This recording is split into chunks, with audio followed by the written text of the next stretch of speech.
Hi, welcome to Insurance 101 with ET, which I will share with you some financial information on financial planning as well as money matters.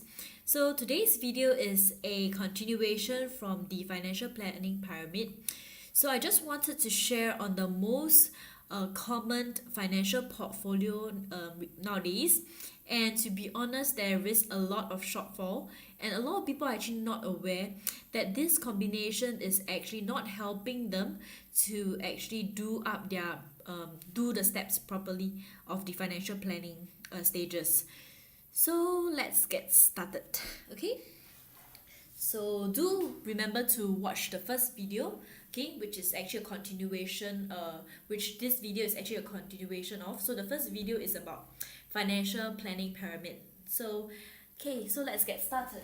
Okay, so the most common financial portfolio combination, and usually I do it through the policy summary, is number one, hospitalization, paying only through the MediSave only.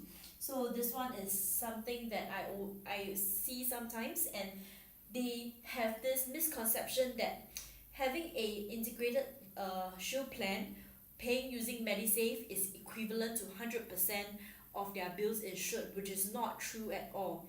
And usually when I meet clients, and then when I help them to actually look through their policy summary or look through their policies, I realized that they did not know that actually paying only MediSave doesn't ensure them 100%. And sometimes by the time they wanted to add the rider itself to cover in full, they might have health conditions already. So this is actually very, very important.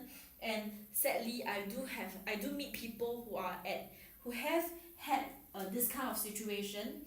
So there isn't much that I can do for them apart from trying to apply for the rider, and probably will have some exclusions, or they might have the policy, they might not be able to actually apply for the rider at all. So the first one, which is most common and is actually not enough. So if you're under this situation, please do feel free to contact me, and I'll be able to share with you more, so that I can share with you a lot more about financial planning, and so that you'll be able to reach your dreams and your goals. Yep, so this is the first one.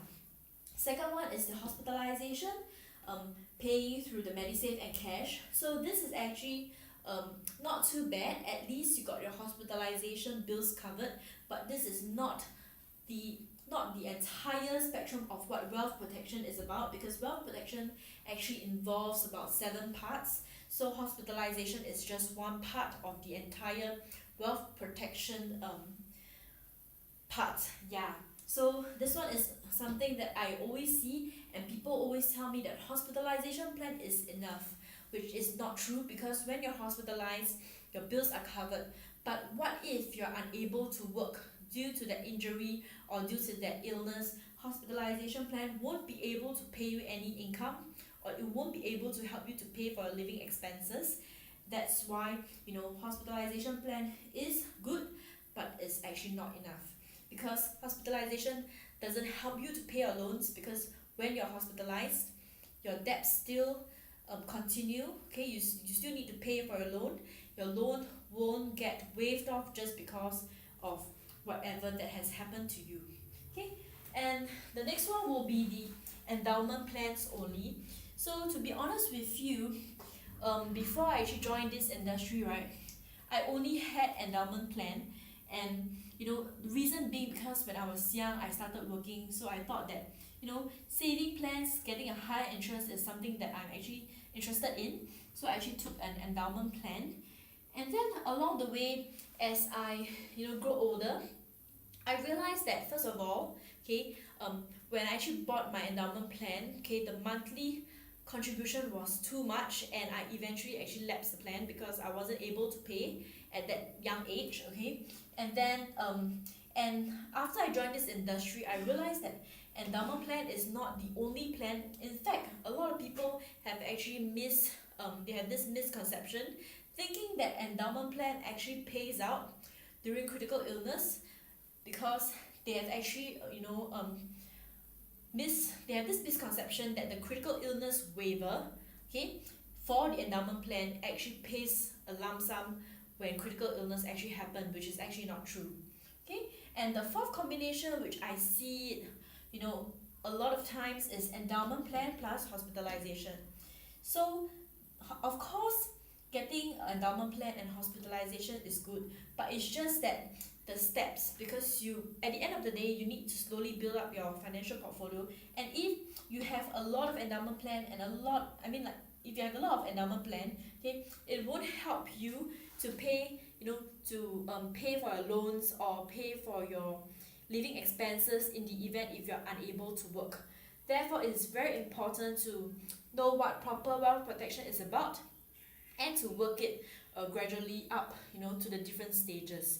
So I hope this video will be helpful. If your financial portfolio is any of the following, okay, do feel free to contact me so that I'll be able to guide you through the correct way of financial planning, and so that you won't, in the event of anything happening, you won't end up realizing that there's a lot of things that you cannot claim, and you wouldn't want to be at that stage where you don't have the power to do anything or to make any decision, because you just have to leave it to fate.